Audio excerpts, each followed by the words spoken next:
Okay. You good? Yep.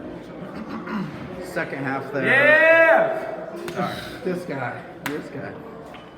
I assume was defense kind of the main talking point at halftime?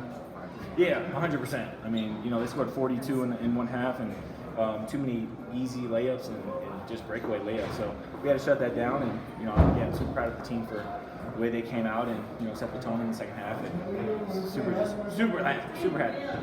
Was there anything tactically that you guys did terribly different, or was it more kind of execution defensively? I think it was more so just execution. We did start switching some things up as the second half went on, but that's just us being able to adjust on the fly, and we've repped it out in practice, especially in our prep. So it was not necessarily new that we went to, but we did switch it up a little bit.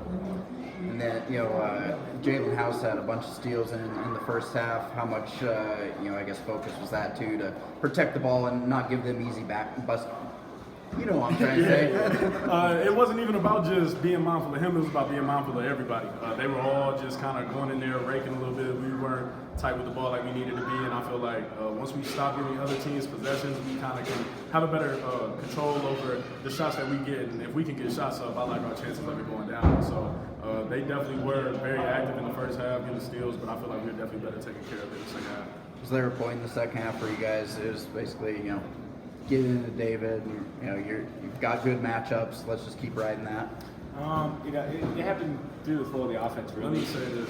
Yes, we wanted to exploit a matchup for David Roddy, and obviously it worked to our advantage, so I know he's about to give a nice, humble answer, and I love that about him, but we saw something that we could exploit, and we definitely kept going to that. So, yeah. That said, went on a nice little run when you were sitting there with fouls. I mean, how much does that just show you guys, the depth of the team, that doesn't matter if someone's out, you're able to do that and, kind of win a game right there? Yeah, it was huge. Again, kudos to James Moores. He's, improved so much in the ball screen defense. Jalen House is the fastest player I've ever seen. So, for him to step up the way he did and kind of have those ISOs as well and just keep him in front was huge, as well as, Chandler making big plays, Jay Lake hitting big shots, and everybody else just, trusting the flow of the offense and trusting in themselves too. David, on Sunday you talked about kind of the emotional maturity of this team. Again, probably not completely ideal prep in the last 24 hours, but you guys find a way. Just how important is that right now in this part of the season? Man, it's crucial. Again, to come in here in the historic pit, it's my first experience, and I loved it. So, just for us to, just stay with it, practice in the dark for 30 minutes again, like the Virgin Islands, and then, just maneuver. So that's all we do is just adapt. I'm super proud of my team for that. David, you got a third foul and you got a little bit of a rest, whether you wanted it or not. You look really fresh down the stretch. They're obviously undermanned. The game plan was just to pound it to you. How much of the game plan was just to get it down to the big man and let him go to work? Man, when you got a great player like that got it rolling, man, you don't want to be in the way of that. So we just wanted to keep letting Roddy be a playmaker for us, whether that's scoring, passing, and tonight he was able to finish a lot around the rim and from the perimeter for us. What did you think here? Sorry. No, you mentioned the pit your first time. What did you think? Man, it was amazing. I didn't know it was that big. They said it was like 16 or 18,000 or something. Really?